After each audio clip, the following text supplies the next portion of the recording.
Missed an episode of your favorite podcast? Choose from over a decade of content in our archives, not just the latest episode. All free at GCNlive.com. This is your call to action. Get prepared, America.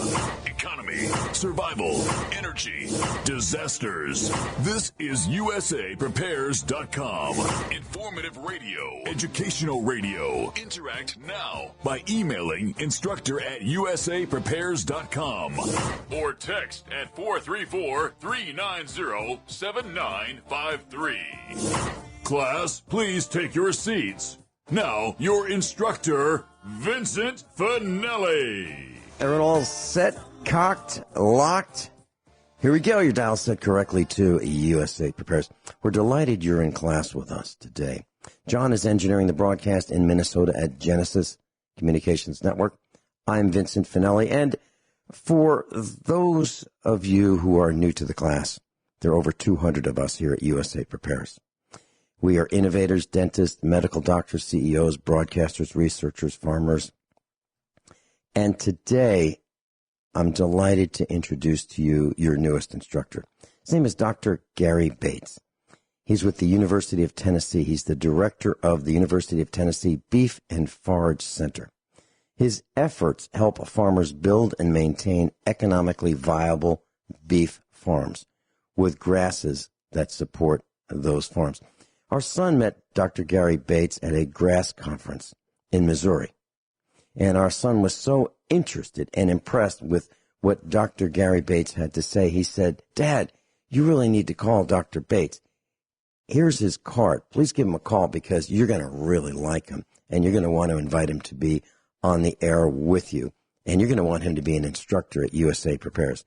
So I'm delighted to welcome your newest instructor, Dr. Gary Bates. Welcome, Dr.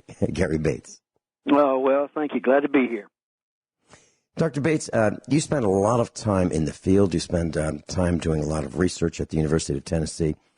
And can you share with us what your thoughts are about sustainability, greenhouse gases? Cows are taking a beating in the public eye about destroying our environment. Is that true? Yes, sir, that is true. It doesn't take long for you to, read a newspaper or get on the internet or hear something on the radio about how, cattle and specifically cow farts are just totally destroying our environment.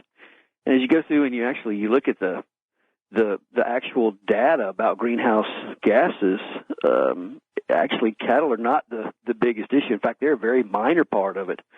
It's actually all the transportation and fossil fuels and, energy production. That's really where the bulk of them come from. So I think actually, in contrast to cattle and livestock being part of the problem, we actually look at them as they are part of the solution to some of the environmental issues. Well, I have to agree with you because I know for an absolute fact that here at our farm in Missouri, where we raise black Angus and red Angus cows. And also when we lived in Virginia, we had a farm there doing the same thing. I know that if we do not have the cows grazing our fields and keeping the weeds down, the nature will take over and our farm will turn from fields to woods. Would you agree with that? Oh, sure. Yes, sir. That's definitely going to happen, particularly in the areas that you're talking about. You're going to have this successional type of progress going from grasses to kind of brush into trees. So, yeah, definitely that's going to happen. And what that means, class, is exactly what Dr. Bates was talking about, fuel. And think about the typical person who has a front lawn and a back lawn. How often do they mow that lawn? Once a week? Once every 2 weeks at the most, right? During the growing season? How much fuel is consumed by mowing the United States of America? An enormous amount. I don't know the number. But when you have cows, they take care of that for you. And then once a year, what we do is we go over the fields with a mower, and anything that started to grow, like saplings that we don't want there, we just clip them off with the mower, and we're done for the year. So we use way less fuel, and we're producing something that we eat. I think it's a good thing. And so I'm really not worried about cow flatulence at all. I'm really not. I'm worried about other things much more. Dr. Bates, so let's talk about what would you, if you were advising a person who was interested in buying a farm, what would you suggest that person look at if that person wanted to raise cows? Maybe start out with a few cows and build the herd, right there on the farm. What would you recommend that a person look at in terms of the soil, the topography, the temperature, the climate, the rain? What things are necessary to have a successful calf and cow operation? Okay, well, the good thing about it is that we can raise cattle almost anywhere. It's one of the good things about the flexibility of it, because we can, the things that are going to feed a livestock operation are going to be their forage crop, their grass and, their pasture and hay fields. And so we can grow that basically nationwide. And so, what they need to look at is, the kind of the topography and everything that they have. It's probably not the best thing to be, directly in the mountains where everything is kind of straight up and down. So you'd like to be able to have things that are, going to be easy to be on and to work and all. And then, when you can look at soil types and all, we have a lot of variation in soil types across the nation, within states, but even within a single farm, you'll have a lot of different soil types. And so that's where you can work with some of the different kind of organizations and get soil maps and look and see. But the big thing, we can grow grass almost anywhere. And so a lot of it has to do was actually probably where you would rather live in the nation. Okay. And when you're talking about growing grasses, are we better off staying with the native grasses of that particular farm location, or are we better off ripping that out, burning that down, killing it, and starting out with, a higher production grass? What are your thoughts about that? Well, I think we can use native grasses. They've been successful, but I also think that we have some introduced species that we brought from other places in the world and have used those. And some of those tend to give us maybe a little bit higher production. Sometimes there's some advantages to using those. So I personally think let's open up our toolbox as wide as we can, and where there are some of the native grasses that fit well, let's utilize those. But I think there's other grass species. For instance, I can think of, tall fescue. It's a really predominant grass. I know y'all got a lot of that there in Missouri where you are. We have a lot of it in Tennessee, and it's a very productive grass, very useful for the livestock industry. So I think we should use those grasses also. So let's open the gates as wide and use every tool that we possibly can use. Mm-hmm. When I was growing up in the East Coast, I lived in in the countryside. Everybody had 1 acre in this particular area that I was living in.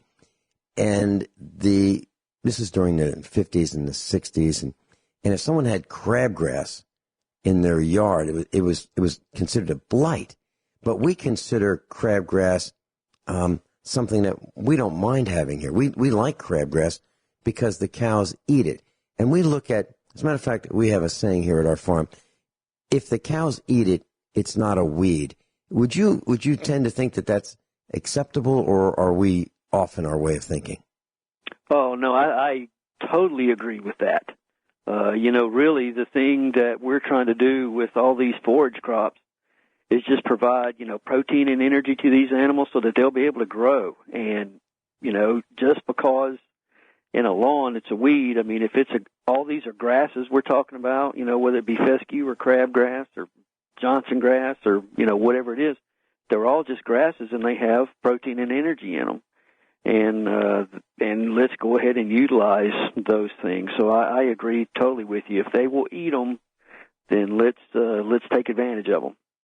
Okay. And what do you think about multiple grasses growing in a field? So, for example, there are grasses that are tolerant of heat. There are grasses that don't like the heat. There are grasses that can run longer growth in cooler temperatures.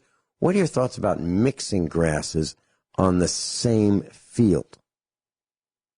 I think, that was something that your son and I had a conversation over lunch about. I think it's very important, when you get ready to develop your forage program, the key thing you got to think about is a cow's got to eat 365 days a year.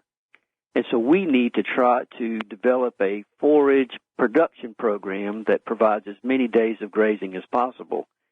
And a lot of times we can't do it with just one single forage species. So what we're trying to do is use multiple species kind of in a diverse mixture so that we can, lengthen our grazing season. It also kind of helps insulate us from, certain situations where maybe one species doesn't grow as well one year. Maybe you have another species that'll dominate. So I think you have to have a very diverse forage program. Use several different grasses, but also mix different legumes in there, alfalfa, various clovers to get the benefit of those and have a very diverse mixture. You mentioned clover. We have hop clover here on our fields. We have ladino clover, red clover, white clover. What are your thoughts? Is there a one best clover, or are we better off with mixtures of clover? How would you recommend it? A farmer improve his field with clover by fixing nitrogen with clover. Yeah, I'm glad you bring that up. So everybody, we need to be focused on trying to have clovers in pastures. They improve the protein and energy content of what the animals are grazing. They put nitrogen into the soil, so it cuts down, fertilizer requirements and that kind of thing. I can't say there's one best clover. It depends on the area that, you are living in. If I think about us here in Tennessee, probably the two clovers that we use the most are going to be red clover and also white clover. And then, are we still on? Yeah, we are. We're going into our first break. It'll be several minutes of commercials, and we'll be right back with Dr. Gary Bates. Dr. Gary Bates is with us, and we're talking about clover. Dr. Bates, I'd like to share with you the way that we spread clover seeds here at our farm in Missouri. What I did was, we have an old four-wheeler. It's a small one. And I attached a 5-gallon bucket to the back of the four-wheeler, and I drilled about 50 holes in the bottom of the bucket. I spread them all around the surface of the bottom of the bucket, and the holes were about 3 times the size of the clover seeds. Then I poured the clover seeds into the bucket, put the lid on the bucket, and then hopped on the four-wheeler and rode all around the field, lengthwise, crosswise, every way you can think of. And this was on a day that the snow had just melted, and the cows were going to be on that field shortly, and I just rode all over the field, spread those seeds very sparsely, and let the cows step them in to the soil. What are your thoughts about that? Well, I think that actually is a really good way to do it. I never had thought about trying to take a bucket drilling holes in it like that. That's a really good idea. But, yeah, trying to do it during the time of the year where maybe there's some snow in the ground, that winter time, it makes it easy for you to see where you've been, so it makes it a lot easier to kind of spread it. And then also that's a time of the year usually where it's good to plant clovers, because most of these clovers, you need to plant them during the kind of the fall, wintertime period, and then they'll come on up and start growing during the springtime. So, yeah, that sounds like a really good way to try to do that. Well, it kills a couple birds with one stone, and one of the birds that it works on is tax deduction. So I've got pictures of us on the four-wheeler seeding the field. So when we depreciate our four-wheeler, it's a clover, and it's a seeding machine. That's really what it is. So, we look at, as farmers, we have to look at every way we can to become more efficient, save money, be frugal. And would you say that that is something that is a common thread through farmers, that we have to be frugal kind of by nature in order to survive? Oh, I totally agree with that. You start looking around at the economics and what makes money and what doesn't within the livestock industry. A lot of times it's not how much money you make. It's your profitability has more to do with how much money you actually spend. That probably influences your profitability more than any other thing, is trying to keep your costs low and being very frugal and efficient with the way you do things. Mm-hmm. I've heard the story from our son. He got it secondhand, but there was a man who inherited a lot of money. And the first thing he did was he bought a farm. Next thing he did was he bought all new equipment. I mean, shiny green equipment, and spent a fortune on equipment and bought some cows. And then the cow market turned south in terms of price, lost everything, lost the farm, lost the equipment, and ended up taking his own life. So a very, very sad story. But farming is something I think, in my opinion, I think someone needs to ease into it rather than jump into it without learning about it. What are your thoughts on that? Oh, well, yeah. So, the old saying is, how do you make a little bit of money in farming? Is you start with a whole lot of money.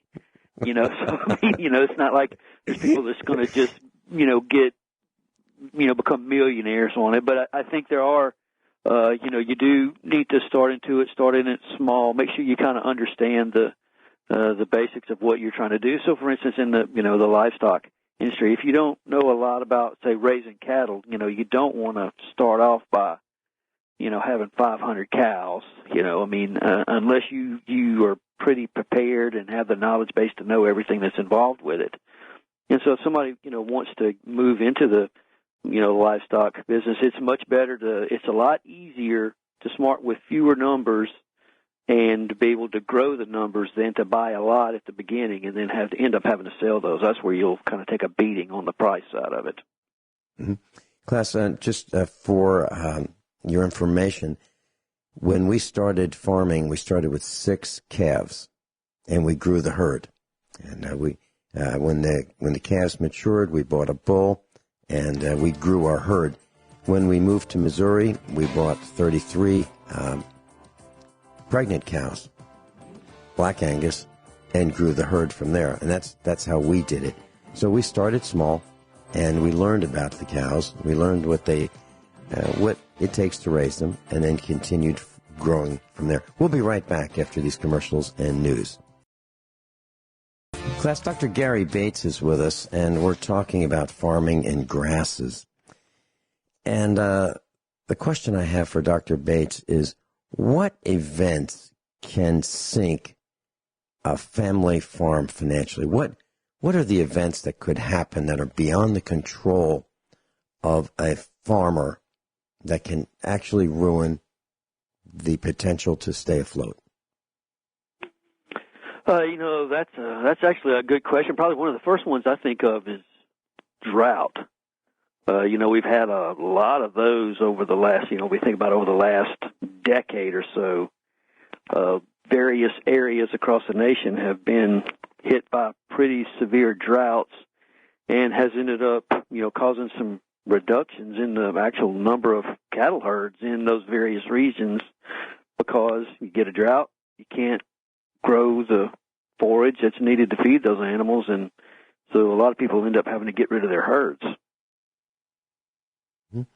And I remember, and I've been telling our class over the last 8 years about, good years and bad years in farming.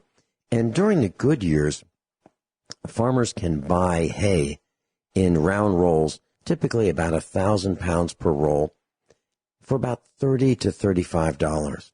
Well, we had a drought last year, and hay production was way down. We actually grew about 1/4 to 1/3 of the amount of hay that we would normally grow.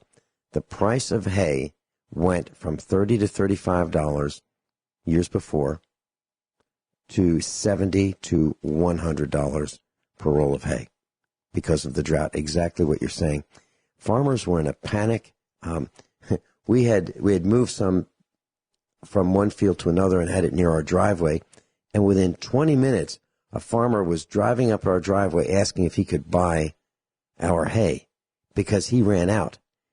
And do you see that kind of thing in your travels, that farmers really can't plan on the weather anymore and they can't seem to figure out what size herd they should have so that they don't get into a feeding problem where flat out they just can't get enough hay to carry them through the times when grass isn't growing, like the winter? Right. Well, yeah. I would tend to say you almost need to plan on drought anymore. It feels like that at least every other year to once every 3 years we're going to have some level of a drought. So I'd say we try to teach people you need to plan on those things and plan for the difficult situations so that when you do have the good year, we'll just take that as gravy. But yeah, I think it's the thing that you have to make specific plans for and have, the protocol you're going to have in place so that when you do get into a drought and you don't have enough pasture or you have to feed your hay early, you have a way to be able to make it through that without having to, dramatic changes on your farm. Dr. Bates, back in the 1950s here in Missouri, I wasn't here at the time, but I've talked to the farmers who said it was terrible. There was a massive drought, and the drought was so bad that farmers were literally cutting down trees to feed the leaves of the trees to their cows. Have you ever experienced anything like that in your neck of the woods in Tennessee? Yes, sir. Yeah, that brings back really bad memories. But I remember there was a year that I think it was going to be probably 2007. But I remember that it was Easter weekend that it froze outside. We had a really hard freeze. And the reason I remember that is because, we had the Easter dresses going to church that day. I walked outside and went back inside and told my daughters, who were very young at the time, we got to get coats back out. And I remember that it froze that weekend and just froze all our forage back. And it didn't rain significantly until like October. And it was the kind of thing where all the pastures were just, burning up, and people were doing exactly what you're talking about, cutting, some limbs of some trees down, trying to provide them something to eat. And hay prices, went through the roof because it wasn't just a small area suffering the drought. Everybody was suffering from the drought, so nobody had hay.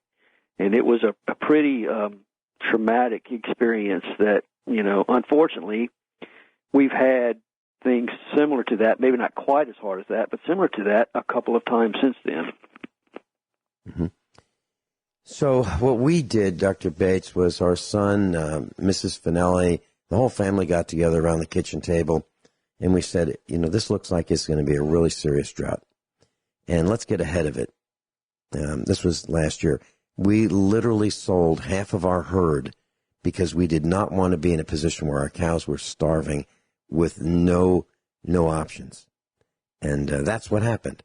Farmers were caught without hay, and we couldn't help them because we just had enough hay for us because we sized our farm for the worst case scenario, and that's what happened.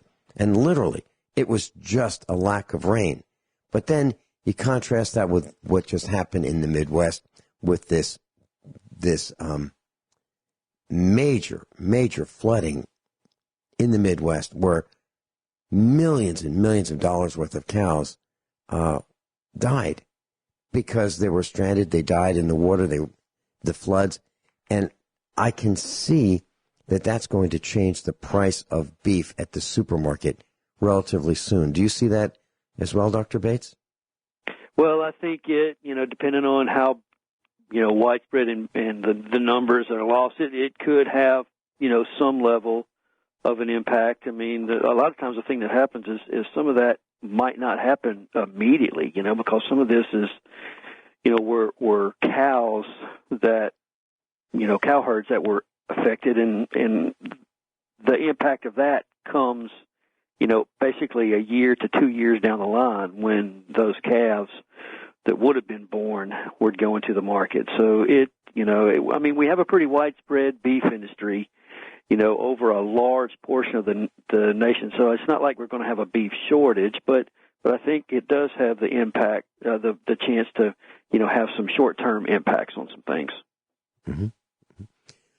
In your experience working with farmers, can you share with us some of the do's and don'ts? So if you're thinking, class, of doing what the Finelli family did, jumping off the corporate ladder, leaving, the office, the desk, that enterprise where you might be working, and moving out to the country to start a farm, what would you recommend people? Let's start with whatever you do, try to avoid doing this. What would that be? Okay, I think the first thing was don't try to start too big. Make sure that you have something that you actually have the time and the energy to be able to handle. I think that's one thing it's very easy to get overwhelmed with some sort of a production type of enterprise. I think the second thing is, when you go through a production, think about whatever it is you're trying to produce, whether it's going to be some sort of a crop or whether it's going to be livestock.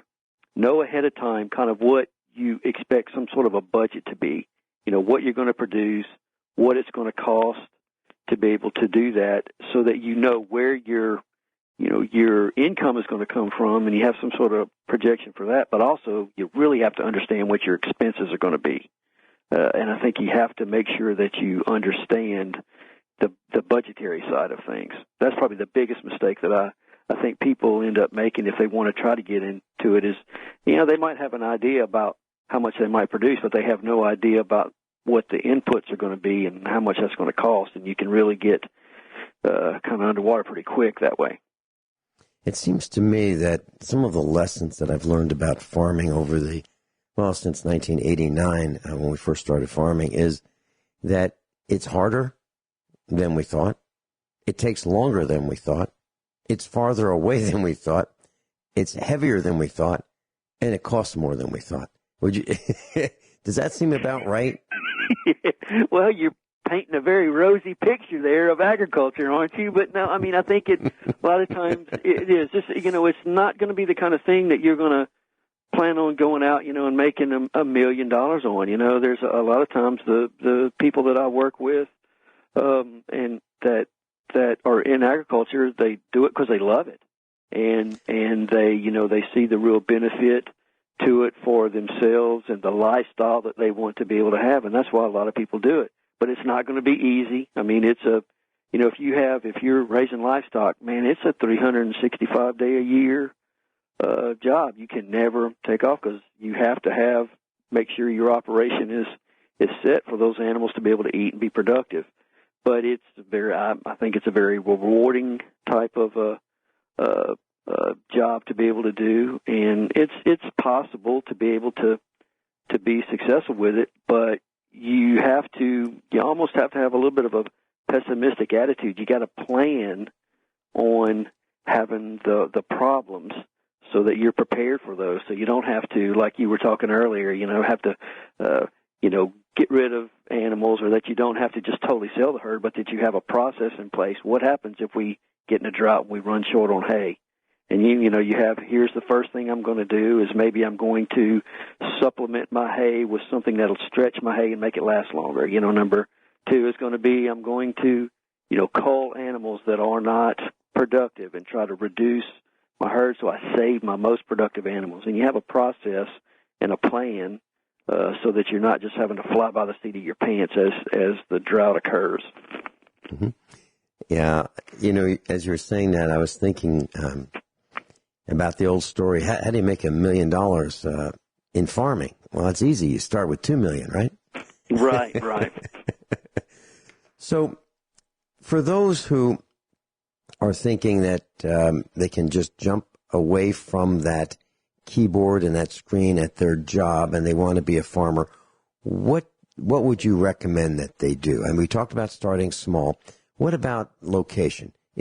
Do you have a preference, or do you recommend that we just find an area that we really like and see what's available there? Let's talk about that when we come back from this final break of the hour with Dr. Gary Bates. What do we do if we want to be a farmer? Class, Dr. Gary Bates is with us, and I'd like to let you know that if you'd like to find out more information about Dr. Bates, you can go to usaprepares.com, usaprepares.com, and click on the Instructors tab, and under Farming, you will find a link to the University of Tennessee's Institute of Agriculture page. Yeah, it'll take you right there, and you can find out more about Dr. Bates. Dr. Bates, so those who are thinking about buying a farm, where should we look? Do we look where we are? Do we look at the topography, the taxes, the temperature, the climate? What are the key items that you would say look at for that first farm? I'm not, I don't know if there's one single factor that trumps everything else. I think it could be a matter of depending on where your priorities are. If a priority is there's a certain area of the nation maybe that you grew up in, that might be the most important one. Like, for instance, for me, I grew up in the South, and I am living right now in Tennessee just about as far north as I want to live because it starts getting way too cold during the wintertime. So, that's one factor you might want to consider. Another factor I think that's probably pretty important, particularly from a livestock situation, is, rainfall has a very big impact on how much forage and feed that you're going to be able to produce. So, one of the great things about kind of this Mid-South region of the U.S., kind of the Missouri, kind of right across the middle part of the nation, is we get, relatively cool temperatures during the summertime, but then it doesn't get extremely cold, and we have plenty of rainfall, so we can grow a lot of stuff. Then there are some advantages to some of the places that have lower taxes. I mean, you just can't argue with that. And there are some states that really embrace agriculture and try to do a lot to be able to promote it because they recognize that agriculture is a pretty big economic driver to their economy. So I think those are three things. It might be where you want to live, the weather, and what year, where you want to be from that standpoint, but also from a tax standpoint and from how the government embraces agriculture.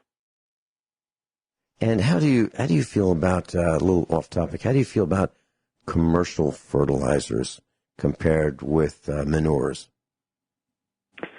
Well, I think again, it comes back to a similar type thing we talked about with the native grasses versus the introduced grasses. The commercial fertilizers are a tool that we have, but those, they're not cheap. I mean, they cost a significant amount, and if you're trying to cut your expenses, I think one way to do it is by trying to limit those commercial fertilizers as much as you can. So using manures, and depending on where you are in the nation, you may have access to things like poultry litter to be able to use for fertilizer, but also you can basically 80 to 90% of what a cow takes in comes out the back end, and so they're actually taking off very few of the nutrients. So if you do a good job with your management program, you can really limit your nutrient needs in your fertilizer applications. And then if you do have to supplement with a little bit of commercial fertilizer,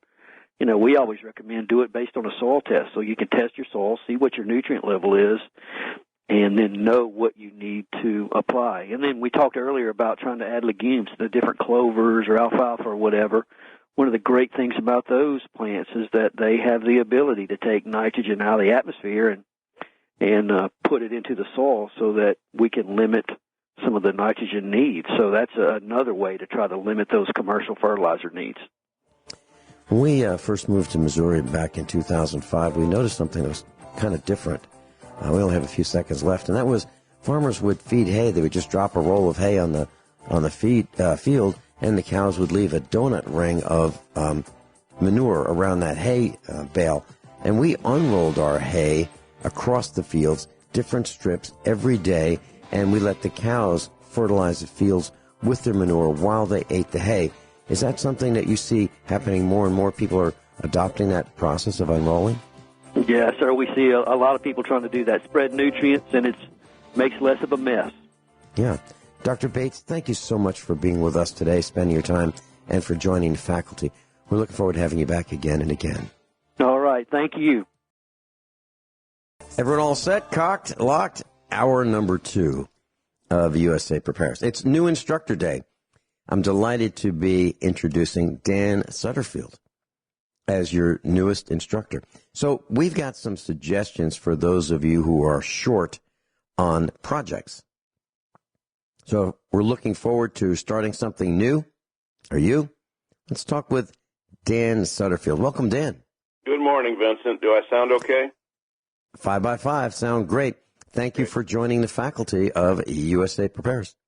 Well, it's been a while since I was a faculty member, but I did used to do that a little bit. Mm-hmm. Yeah. Let's talk about some of the things that you have in mind. You called me with some suggestions about how to do things, and I said, well, let's talk about it on the radio. Where would you like to start? Well, I think we probably ought to start with a disclaimer, first of all. Some of the things we're going to talk about may be considered health-related, and I don't want to get in a bind with you or the radio station or our government or anybody. So if you know of a good disclaimer, I guess I could rattle one off. But well, okay, so don't do any of the things that we're talking about. These are for entertainment purposes only. That's what Don't try this at home. How about that? That sounds well. If that'll keep the government at bay, that's all I'm interested in. Oh, I don't really know how to keep the government at bay. I mean, that's what they do. They want to invade our lives. They want to tell us what to do. They want to get more information about us 24/7. That's what they live to do. They live to bother us. So, but that's to our benefit, right? Oh yeah. Keeps us safe. Keeps us safe. Yeah. All right, buddy. So let's start with wherever you want to go. Okay. Well, I've listened to your show and the other network a lot. It's been a part of my life for about the last 10 years, I guess. Big part. Oh, gee, Vincent, I'm sorry. Let me turn that other phone off. Okay. So when you mention the other network, he's talking about Republic Broadcasting Network. And USA Prepares is the only radio broadcast that I know of that is on 2 networks, 2 separate networks. And that would be, we originate on Genesis Communications Network, and both teams of management have agreed to allow USA Prepares to be broadcast on Republic Broadcasting. And I want to thank John Statmiller and the engineers at Republic Broadcasting for making it all happen. But we're the only ones. And I believe it has to do with the kinds of things that we talk about. We are the preparedness broadcast, talking about everything related to preparedness and survival. And I want to thank both networks for carrying this broadcast, as well as our affiliates. So, Dan, go ahead. Yeah, I was to comment on that. I was really surprised when I realized that's what was happening. That hasn't been going on terribly long, has it? The fact that you're on both. Well, a couple of years, yeah. Couple of years, yeah. Yeah, that's great. I apologize. I had left my cell phone ringer turned up, and we took care of that. Okay, so needless to say, I've listened for quite a while, and I got to just brainstorming for what that's worth, and thought, what do I? A lot of people say nothing's black or white. Well, I tend to argue with that a lot. There are some things that are way closer to black and white than they are gray. And I've stumbled across some things in my life. Sometimes it was a lot of effort involved to get it, but sometimes it was just pure luck. And they've worked in my life really well. So I thought I might be able to share that with people and obviously for entertainment purposes only, and see what they think about it. Obviously, if anybody wants to call in and add to this or pick it apart or whatever, I guess we could handle that too. That's up to you, Vince. I've got 7 things here that were pretty monumental in my life, and that's what I want to cover here. And how long we spend on each one of them, Vince, that's, I guess, if it wanted to be done, we could probably almost do a show or a certain pretty good length of time on any of these. But I'm just going to kind of do a thumbnail rundown of them, and then we can rehash whatever people are interested in, or if you want to expand on something, Vince. Number 1, temperature kills virus. I didn't realize that until I started doing some research in it, and I was listening to an infomercial one time on the radio years ago, and this gentleman that was putting this presentation on, he had all the background to rationalize and understand that when our body goes into a temperature mode, unless the thermostat gets stuck, you know about that, I'm sure, Vince, with vehicles. If the thermostat gets stuck, your car is going to suffer. Well, the same thing in your body. If the temperature gets up to around, 105, you start ruining brain cells. But just the normal temperature, that's your body saying, from what I understand, your body is saying, I've had it with you guys. You're going. And the body's talking to the viruses. And the temperature, once it gets up to 102, 103, and stays there for a while, and you might go to bed with that temperature, and when you wake up, the temperature's broke, and what happens? You feel a lot better because the body finally said, I've had it. And it takes it a while sometimes to do that. Well, this guy pointed out the fact that you can enhance that. And, cultures throughout history have been doing that. The Indians, the American Indians, had the sweat lodge. They get to feeling bad, they go in and into a small enclosed area and raise their body temperature, and they used, and we all have referred to that as we're going to go sweat it out. Well, it's not the sweat so much that you're losing. Of course, that's probably some toxins. It's the fact that you raised your body temperature and the viruses can't survive. So they died off, and then you started feeling better. And I've used that a number of times when you get that achy all over feeling, and, your neck aches and your eyes are burning, and you're going, man, I'm coming down with something. And then you get into a sauna and run your temperature up to about 102 or 103 for, as long as you can stand it, 15, 20 minutes. You need somebody with you so you're not, stumbling and fall and hurt yourself when you get out. And about 9 times out of 10, that'll kick most colds. Because I've seen people with colds, they hang on for weeks, hacking and snorting and feeling terrible.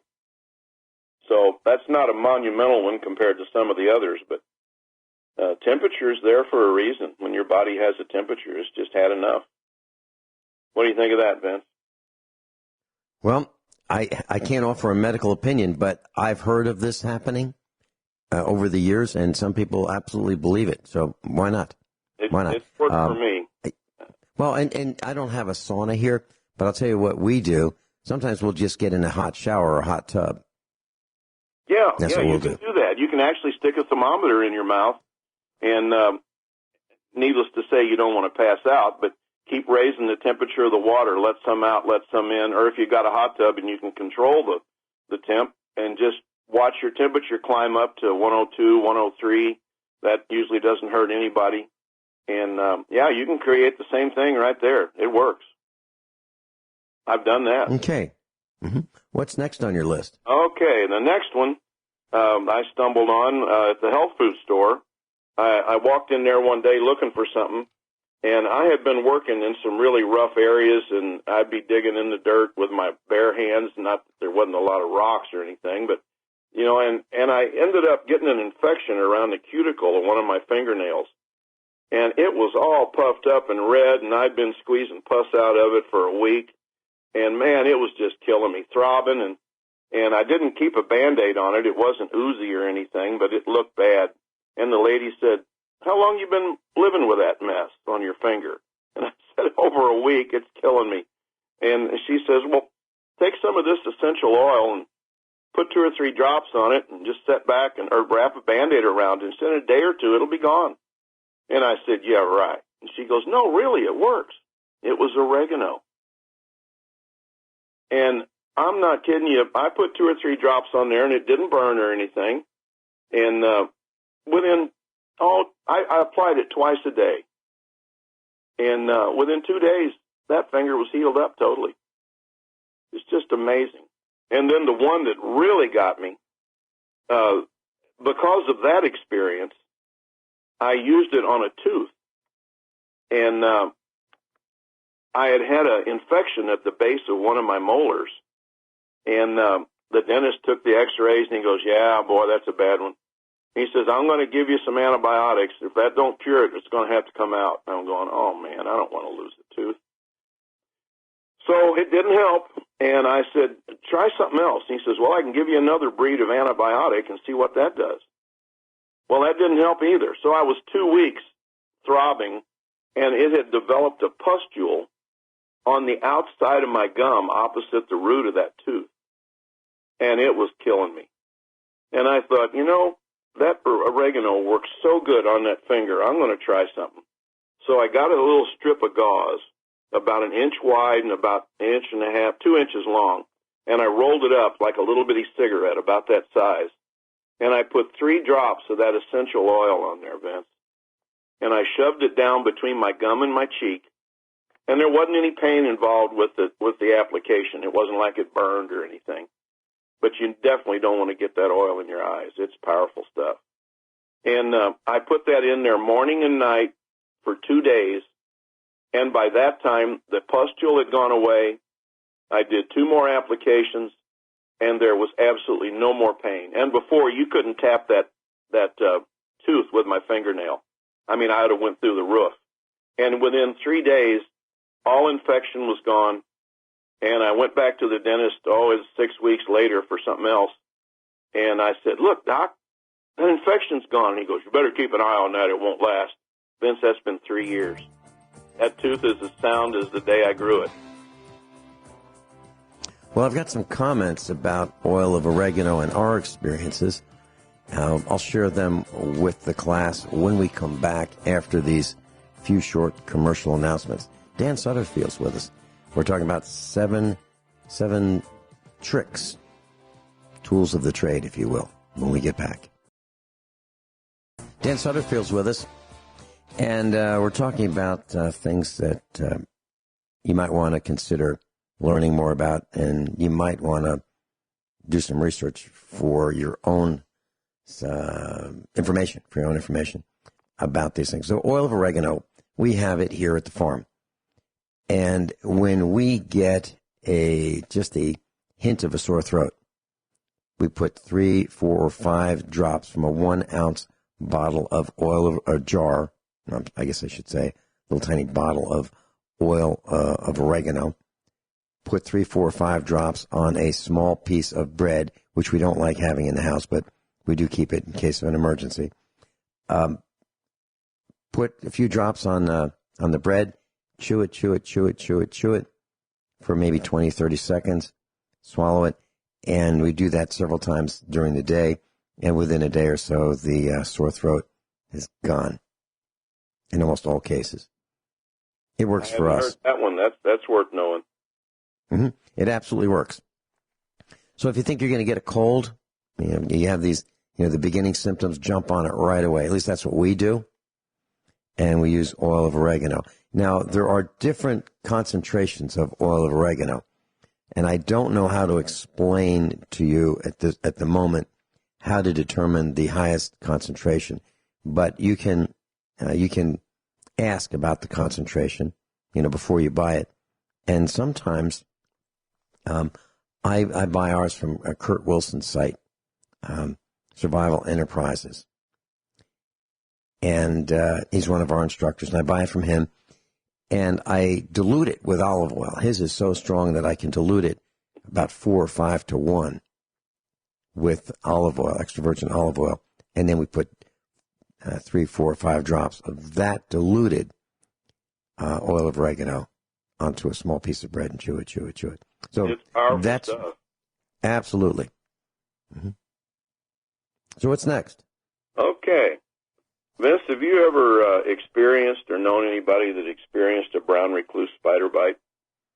I have. I've gotten one, and it's quite concerning. Let's hear about what you've done. I'll tell you what I've done. Okay. Well, back in July of '88, there was an Outdoor Life magazine issue that I got a hold of back then, and they had a banner on the top of or across the cover of the magazine that said, "Shock treatment for snake bite." And needless to say, I read it. I read every magazine I could get my hands on about outdoors ever since I was big enough to read almost. Not that that means a lot, but I really enjoyed them. And the story goes that these guys down in Texas that hunt rabbits and quail in snake country with dogs, the dogs to flush them, of course, it wasn't uncommon to get a dog rattlesnake bit. That was pretty much, normal. They didn't go every day, of course, but and then about half the dogs would die because they didn't necessarily carry anti-venom with them. I don't know that I guess they could use that. But anyway, somebody came up with the idea, and I don't have the magazine anymore, so I don't think it alluded to where the idea came from, but somebody came up with the idea they'd carry the dog back to the truck, and it could be upwards of a mile or more, and they'd bind the dog's mouth as gently as possible so he wouldn't bite him, because the dog is not going to be happy. And they'd hold the dog up in their arms, and they'd fire up the truck and hook a jumper cable to the negative, to the ground, and then the positive jumper cable went on to the main lead coming out of the coil. And they would shock that snake bite 3 or 4 or 5 times in different areas. Just touch it, just pop it. And the dog's just going nuts. But in about 30 minutes to an hour, the dog's up running again, hunting. And they never lost a dog after that. So then that idea evolved to, and this was about the time stun guns started hitting the market. Those great big ones, about 8 or 9 inches tall, that kind of came up vertically and then had about a 30-degree kick to the top. They started carrying a stun gun, thinking that might work and save the trip all the way back to the truck, and sure enough, it did. Here's some music. I'll finish up when it comes back. Yeah, we're talking about snake bites and the possibility of an alternative treatment. We'll be right back. So, Dan, you were talking about a venomous snake bite and treating that with the spark of an ignition coil. And I'd like to comment about that. Is that correct? Is that what you said? Yeah, that's what the article talked about, sure. And then they evolved to using a stun gun. Okay. Let me share with the class something. When I was very young, back in the 1960s, when I worked with ignition coils and engines, the spark plugs were gapped at 25 thousandths of an inch. And over time, we have increased the spark plug gap from 25 thousandths to 30, 32, 35, 40, and now some spark plugs are gapped at 65 thousandths of an inch. Now, typically, from what I remember, it would take a kilovolt to jump 1/1000th of an inch.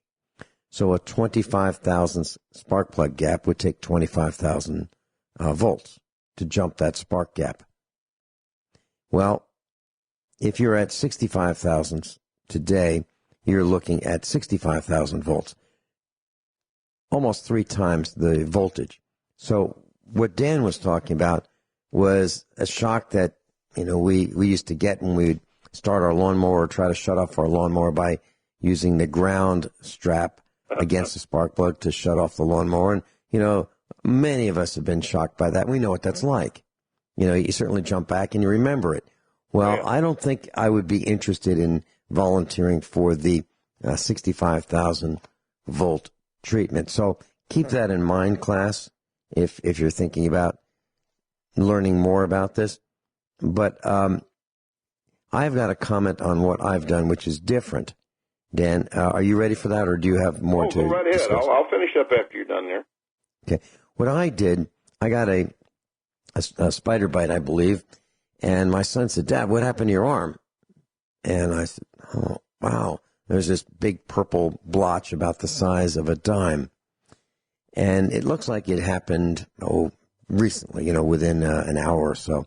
And my arm had this big purple blotch on it. And it was round. So I immediately ran into the kitchen, took a water filter that we have, and I took a clean knife and I scraped off some of the activated charcoal from the water filter.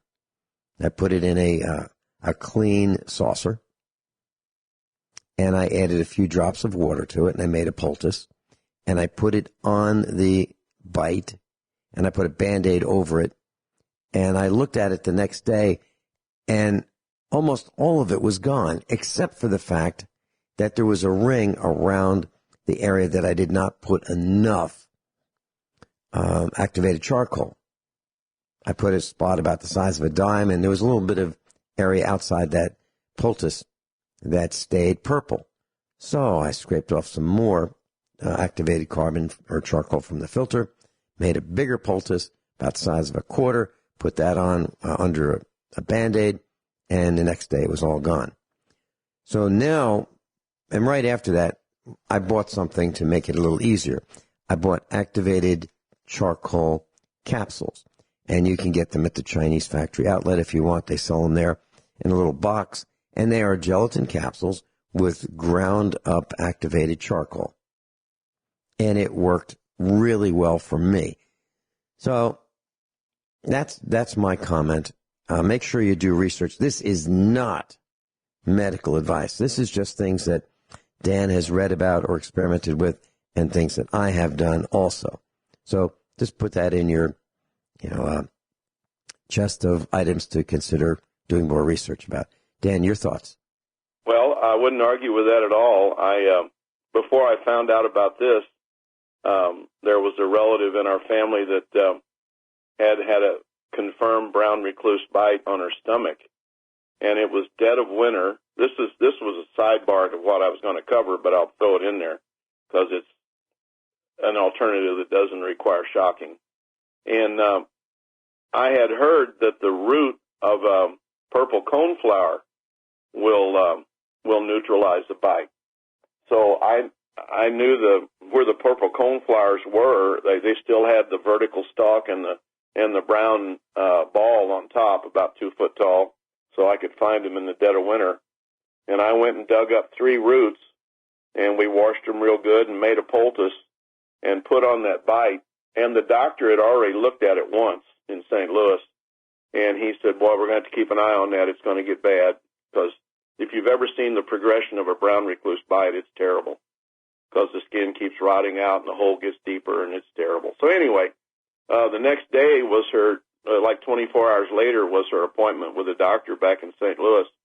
And he said, ma'am, I don't know what you're doing, but keep doing it. That's the best I've ever seen one in 24 hours. It had gotten a lot better looking. So she used up the rest of those 3 roots, and it healed right up. So the purple coneflower root, echinacea, that's another name for it, that's an amazing treatment too. Okay, let's get back to the bite, or the shock thing. So after reading that and putting that in my little memory bank, about, it's probably been 15 years ago now, I come up with this, I thought it was going to be a boil. I've never had a boil. My dad talked about them. It was right below my belt line on my right hip. And I'm thinking, man, oh man, what's that going to do? And it was about the size of a quarter, and it hurt a little bit.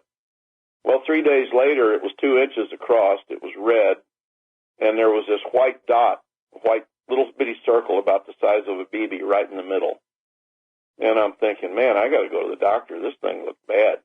Well, the next day, it was almost 4 inches across, red, swole up about 3/4 of an inch.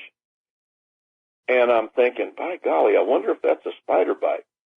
So I had a neighbor that was a nurse at the local hospital, and we used to go garage sailing with her and her husband all the time. So I went over there, and she goes, "That's a brown recluse bite. I've seen them before."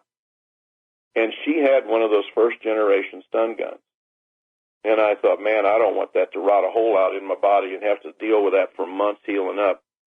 So I was sitting there on the couch with her and her husband, and I was kind of playing with that stun gun to see how quick I could get on and off the trigger. And I laid it down on the couch, and they had a big old fat beagle dog that came and run and jumped up on the couch and wanted petted. And that stun gun slid across that couch and bumped my leg and went pop. Well, you probably know what that is, man. That's a residual charge that capacitor was holding. And I thought, man, that's quicker than anybody can get on and off the trigger. So I shot it in the air and then touched it on my leg, and it went pop. And I thought, I can handle that, no problem, because that wasn't any worse than getting shocked off a doorknob. And everybody's been shocked off a doorknob pretty much, and that doesn't ruin your day. So I pulled my belt down low enough my buddy could get to it because I couldn't see it real good. And he shocked that 5 or 6. And at the time, let me back up. At the time, that was hurting so bad, the pain was shooting all the way to my ankle. And it was almost hard to hold a conversation. It was really painful. So he shocked that 5 or 6 times. And within a half an hour or so, about 90% of the pain was gone. The next day, most of the swelling was gone. The next day, all of the swelling was gone, and there started to be a little bitty scab develop where that white dot was. And that was the end of it. And I'm going, wow, that was amazing. So then I started checking on the Internet.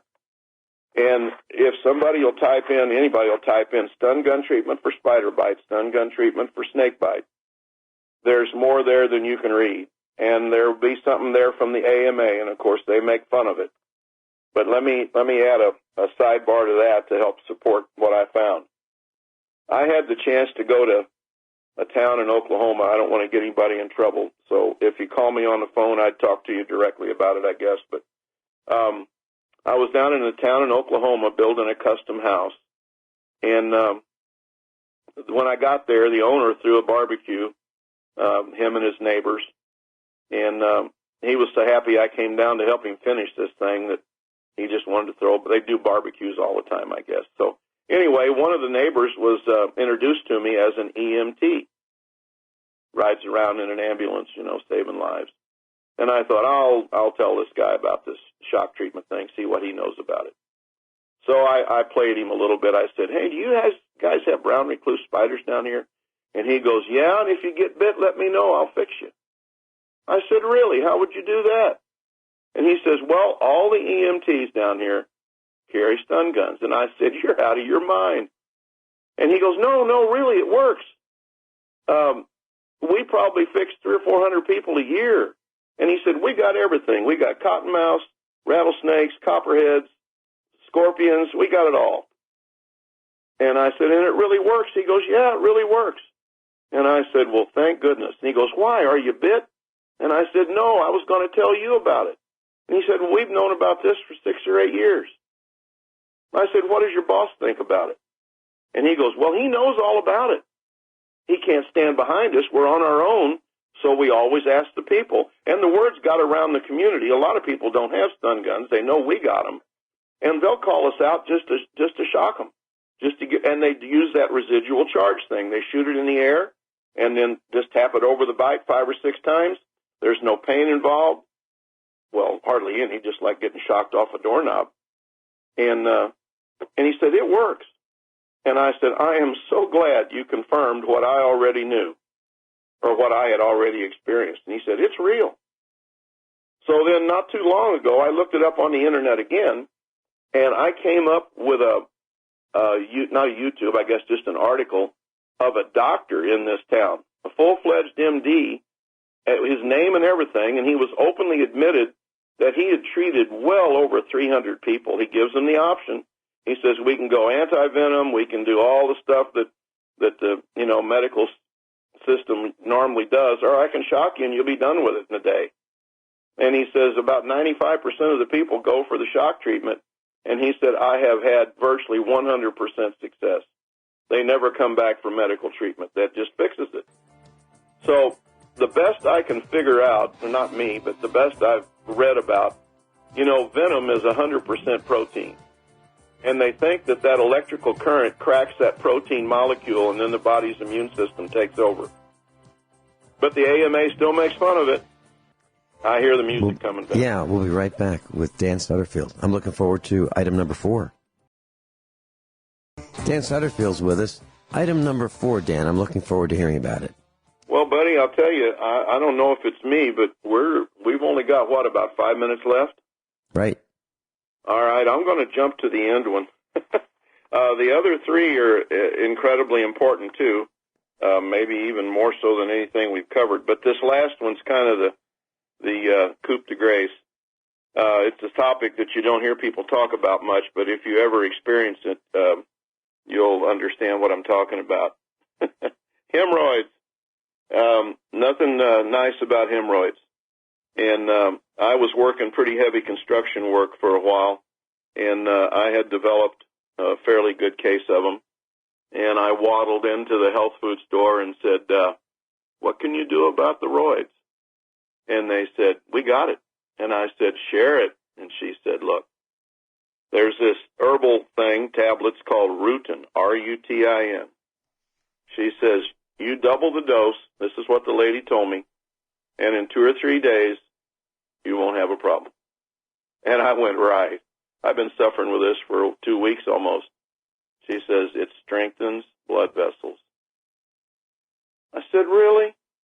And she says, yes. Well, I'm here to tell you it worked for me, and since then, that was years ago, I have shared that information with at least 4, maybe 6, offhanded. 6 people that had already scheduled the surgery. And 3 days later, they called me up singing my praises. Say, I would have never believed that, Dan. And I said, I know, that's the way I felt. So if anybody out there suffers from that, I can't tell you the relief that'll give you in a very short length of time. R-U-T-I-N. And from what I was under the impression, doubling the dose will not hurt you. Your body will throw off what it doesn't need. So I know that's a touchy subject in more ways than one, but it's if you ever suffer from that, this is a godsend. And I had never heard that anywhere. Doctors sure as heck won't tell you about it. No offense to the doctors.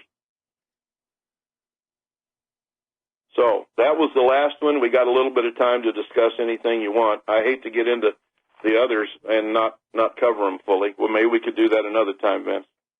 Well, I just looked up Rutin, R-U-T-I-N, and the result I see on my screen is it's thought that Rutin can help strengthen and increase the flexibility in blood vessels, such as your arteries and capillaries. There's also evidence that Rutin can aid in treating hemorrhoids, which are caused by swollen veins, and recovering from hemorrhoidal removal surgery. So what I've done, Dan Sutterfield, is I've posted some links on usaprepares.com that deal with the subjects that we talked about today. Great. And others. So, class, if you'd like to find out more about what we're talking about, learn more doing your own research, because we're saying don't do this, okay? Because we are not medical doctors. But if you'd like to learn more about what we've talked about today, you can just go to usaprepares.com, usaprepares.com, and click on, page 1. Or if you'd like to, Dan, do you want me to put a link to contact you if someone wants to contact you? Absolutely. I don't mind talking to them. All right. How would you like me to have them contact you? Well, they could do my email. That would be fine. Okay. What is that? DomeDan? DomeDan@hotmail.com. D-O-M-E, and no, Vince, I think you know I'm not bald yet, but I used to build dome houses, so I got DomeDan@hotmail.com. Right.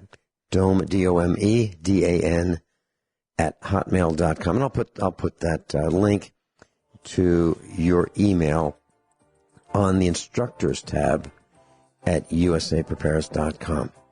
looks like we're out of time. But so, class, oil of oregano, I suggest you consider learning more about it. We use it here if we feel a cold coming on. Read more about temperatures and fevers and how they are the body's reaction to fighting off an infection. And look up brown recluse spider bites and snake bites. And there's links to all this on the website, USAPREPARES.com. Dan Sutterfield, thanks so much for being with us today and sharing information. Pleasure. Thanks for letting me share with folks. Yeah, we'll have you back, and you can share the rest of it.